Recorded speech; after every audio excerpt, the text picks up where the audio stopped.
Hey everyone, I am really excited. This is my first video and I'm looking forward to showing you how to transform an old used Nintendo Zapper gun into a Star Wars bounty hunter blaster. I want to acknowledge Carissa and Brian over at the Smuggler's Room. I saw their video a long time ago and it really inspired me as an artist and as a prop maker, and I've wanted to do this project for a long time. So a big shout out to the Smuggler's Room. If you haven't seen them, please, they're incredible makers and artists. I'm going to put a link to their videos in the description below. So today I'm really excited. Let's get into this here at... So let's take a look at some of these parts. As you can see, I've got the bare bones zapper. I was really lucky to get this off eBay, not including shipping. It was about $4, I believe. The fact that it came broken is perfectly fine because we're going to be digging into this anyway to really make it what we want. I got a airsoft scope to off eBay as well. I think this was actually $3, again, not including shipping. Shipping for each item was about $10, so it ups the cost a little bit. And then, funny enough, I've got this project that I started a long time ago. This is actually a Graflex model, camera flash model, and you can see I really got into it to make it look weathered and destroyed. And the purpose of this was to look like an old lightsaber hilt relic that was dug up out of the sand, that had been through war, battle, and was really beat up.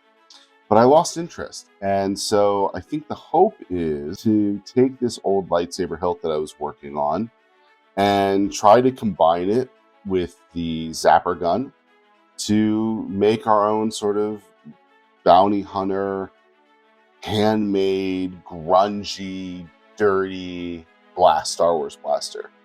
This slides in pretty well. It would be a little bit long, as you can see, which I'm not too thrilled about. I don't quite want it the length of a Stormtrooper blaster. So I'm going to probably cut into this piece a little bit. And the hope is to slide this in.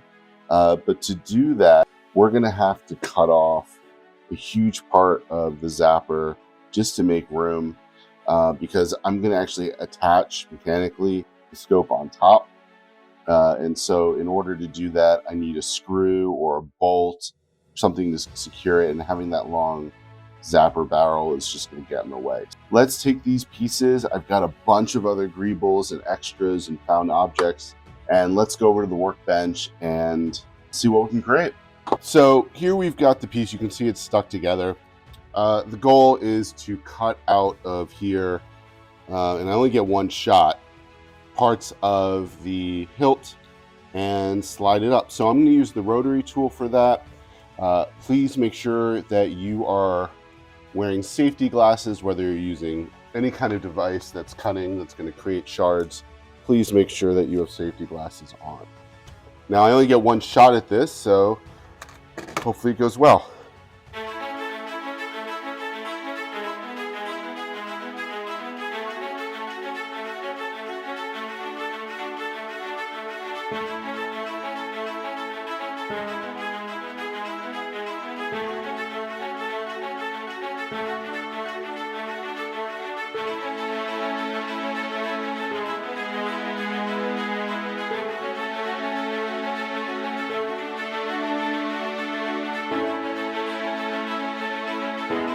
Always clean up your space before you move forward, or else the mess just accumulates and accumulates. Okay, let's see how this fits. There's gonna be a lot of sanding required to clean this up. That's not a big deal. Let's just put this together and hope that I made all the right choices.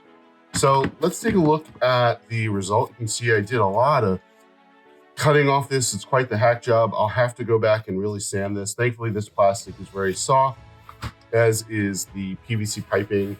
So that's pretty good. I'm actually really pleased with that. It's a lot closer. It's much shorter in length.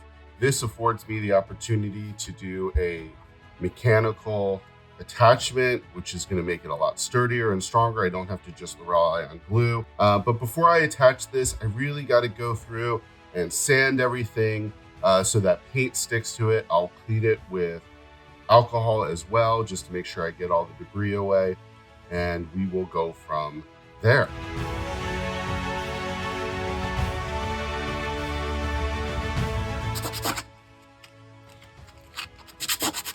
You really want to try to take the time to get rid of any logos or raised text that might have patent information, because leaving that on, it just kind of ruins the overall immersion of the product.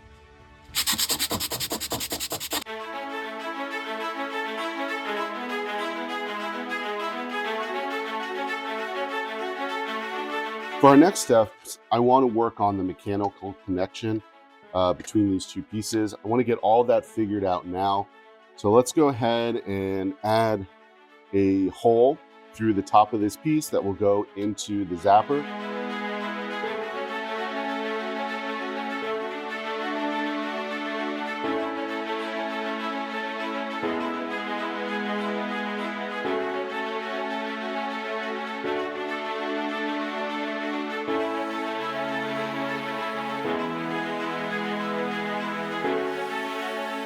Okay, that's a pretty good connection. It's not perfect. I can either add more pieces, or what I'll probably end up doing, honestly, is just flooding the inside with hot glue later, just to secure it. Again, this is a cosplay piece, but this should hold nicely. So now that we've got the connection between these two pieces just kind of mapped out, what I'd like to do is work on getting the scope laid out and see how that's going to attach. I wanted this to be mechanical. I don't have long enough bolts or screws that I think is going to really work, but the hope is to attach this scope to this piece using this threaded bolt. We kind of get an idea, so let's make sure we mark this before cutting the bolt so we know exactly where to cut it, and I can always sand it down later if it's too long. What I'll end up probably doing is flooding this area with hot glue, as well as this piece, or a little super glue and baking soda, which forms a really strong connection, and that should hold this in place.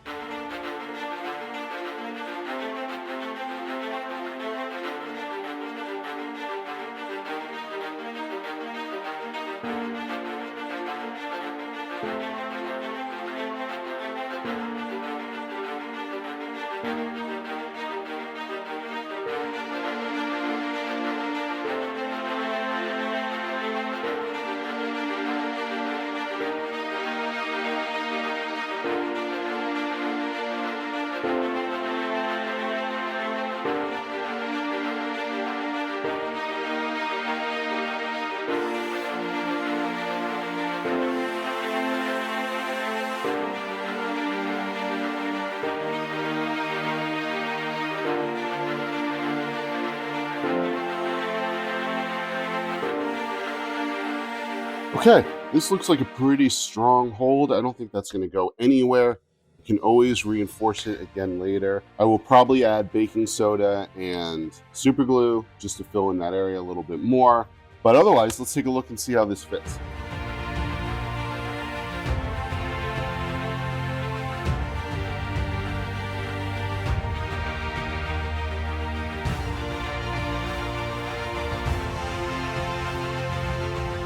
Okay, so I'm really excited. You can see this is coming together nicely. It's already starting to feel like a Star Wars blaster, and it's really impressive how quickly whatever your vision is starts to come together. But this still needs a lot more work. I have a couple bags of just accent pieces, greebles, things I'm going to want to use, rope to wrap around this, and I want to assemble all of these pieces, get them glued on now, so that the glue adheres between the pieces and the plastic. I also have these parts I ordered off Etsy, which are just tank model parts, train parts. These are about what I have left. I use these in a lot of my projects. These help give it depth. The really nice thing about the Star Wars universe is that the lore allows for texture, it allows for weathering, and it allows for depth of an object. And this object needs a lot of depth. So let's go ahead and assemble it now. And then we're going to kind of take it apart. We're going to get all the pieces separated, and we are going to paint this.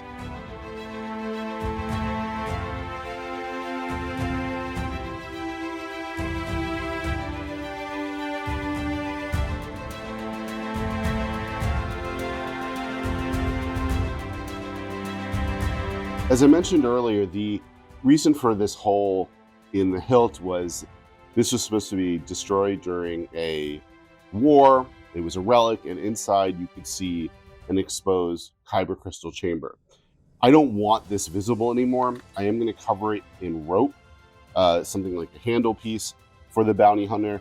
But I think what is best is to actually cover it first with this scrap piece of aluminum, and then I'll wrap the rope around it.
Okay, so I'm really pleased with how this is coming together.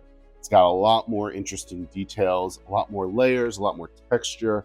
One of the things that's kind of interesting is if you're like me, when you build stuff, you're not exactly neat. And sometimes there are a lot of crimes that occur, a lot of mistakes, things that aren't quite smooth transitions. And one of the ways I like to hide this, I did it for my gaffy stick that I made, was to use hot glue to emulate welded areas. And that thankfully goes in line with our very handmade weathered bounty hunter blaster. You know, imagine that this person crafted this themselves to be exactly what they needed, but maybe they did it in a junkyard or a back alley. So what I'm going to do is actually just use a hot glue gun and go in areas and add what will look like, once painted, weld marks. And welded areas, and that should give a really nice texture, and it'll hide some crimes.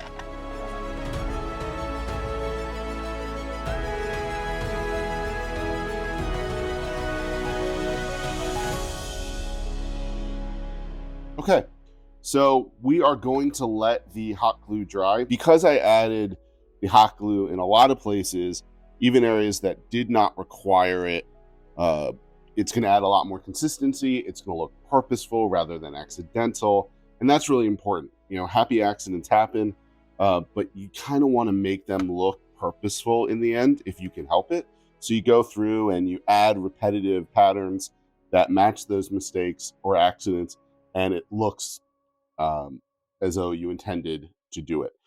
So now that this is all done, I'm going to go ahead and do some masking. I recognize that the spray paint's not going to stick really well to the metal. That's okay. We're going to do a whole coat of metallic spray paint primer, and then once that cures and dries, we're going to do another coat of black on top of that. And the black we're going to actually sand away, we're going to chip at it, and we're going to do some weathering techniques on it so that the metallic textures and colors from underneath show through. Great, so now we are all primed.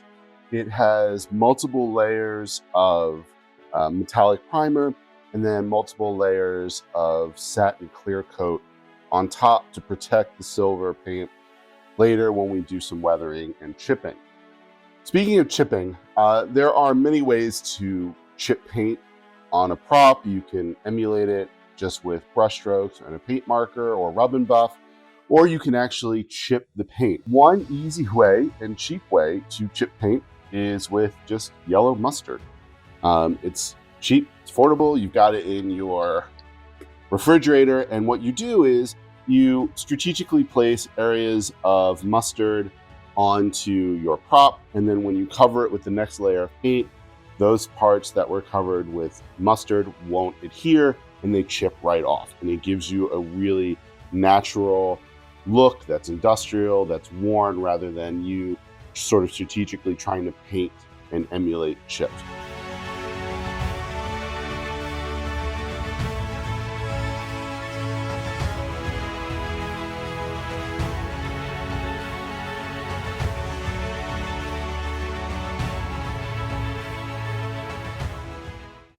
Okay, so I'm really excited.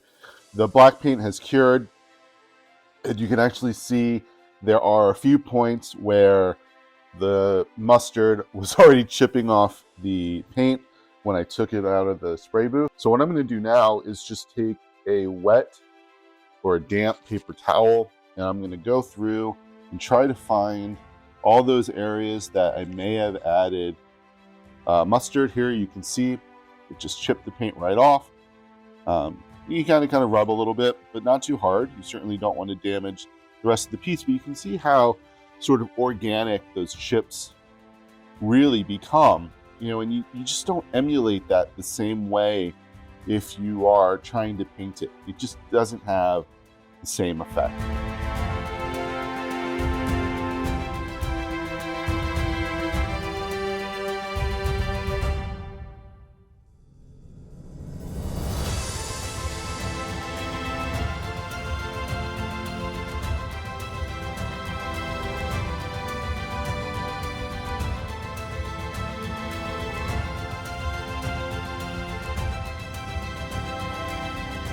So now that we're done chipping away at the paint, what I'm going to do is just take some light sandpaper, and I'm going to go through certain areas and try to very carefully and very gently sand off some of the black, just to create additional metallic texture as well as damage.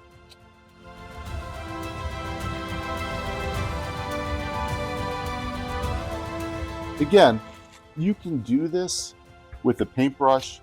I'm actually going to use a metallic paint pen towards the end of the painting process. I'm not going to get away from that, but this is, again, a little bit more indicative of actual damage.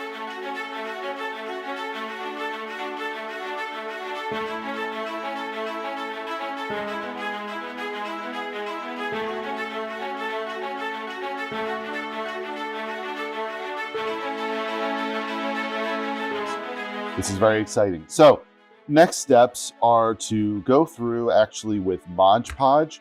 And what I'm going to show you how to do is build up texture in areas that will eventually have rusted paint applied. And I like to use Mod Podge to build up and elevate those areas so they really feel like the paint or the metal is rusting off of the prop.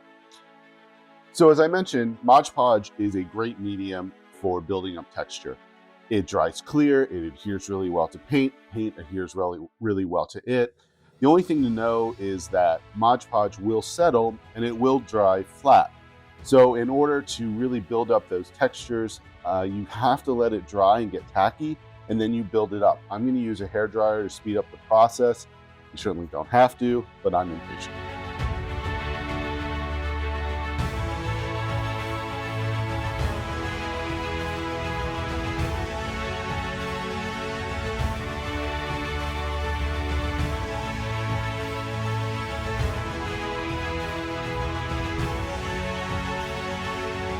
So I'm really pleased with this. It's probably difficult to see on the camera, but there is texture buildup. I'm not sure if the light is catching it, So you can see the smoothness versus almost this rusted texture.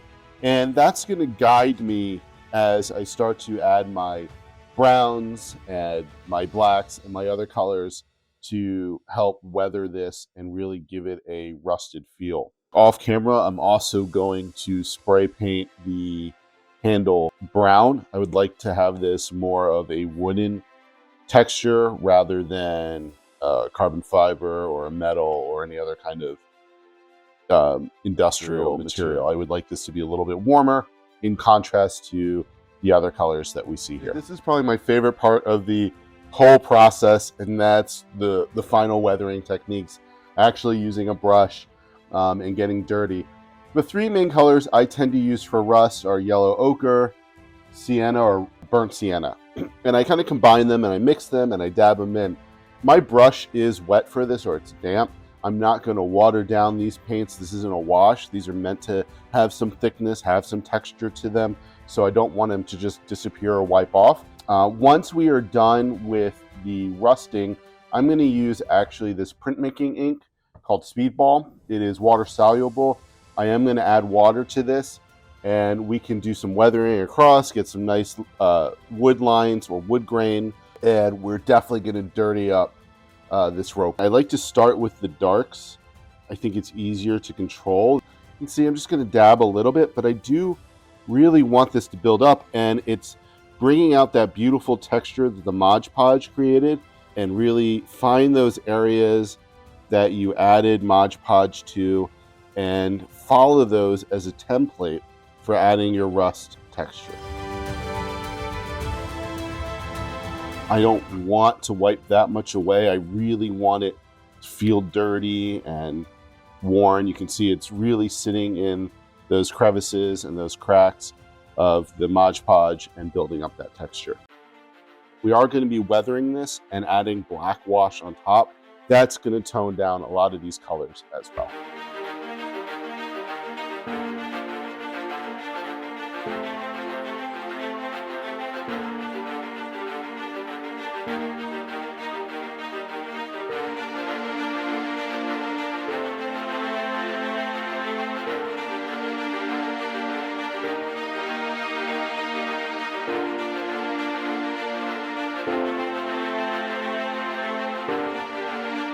So this looks pretty good. I'm pleased. I'm going to actually blow dry it really quickly just so it dries, and then we're going to deteriorate and weather the rope.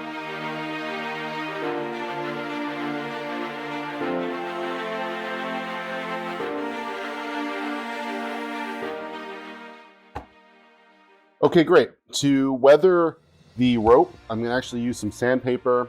I'm just going to scrape it up a little bit. And then we're going to really water down those paints to make a wash. And we're just going to dirty and sort of essentially stain the rope.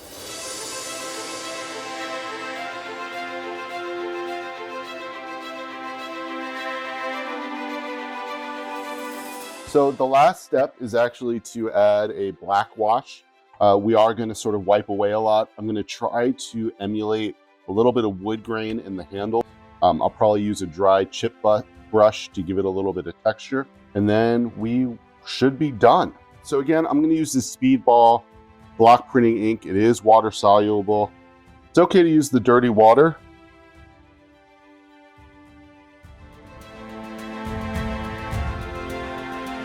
Now I do want to be careful. I don't want to lose that chipped paint, so I am going to wipe away.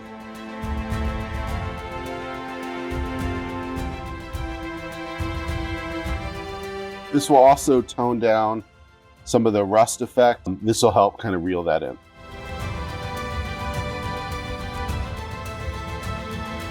Okay, so to do the handle, again, I don't want to wipe away too much.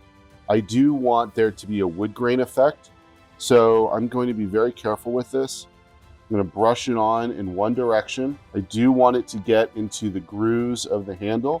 I'm going to lightly dab, and then I'm going to use the chip brush.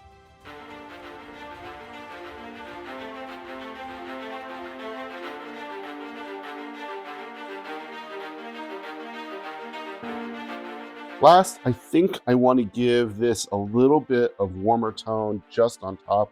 I'm going to use the burnt sienna, and I'm going to do a little bit of a dry brush. For those that aren't familiar, dry brushing is where you get paint on the brush and then you actually dab off most of it. So you're left with very, very little. A chip brush is really nice for dry brushing, particularly one like this where it's got really uneven brush bristles. And you can see it just applies it randomly to the handle, gives it a little bit of warmer color.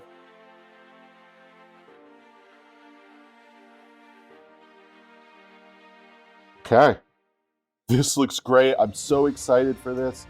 I'm gonna blow dry the handle so the paint on there is dry. This is a oil-based paint pen. I use it for accents. I don't paint with it otherwise. It does take a while to dry if you overuse it. I don't want to overdo it. This is meant just to provide some accents.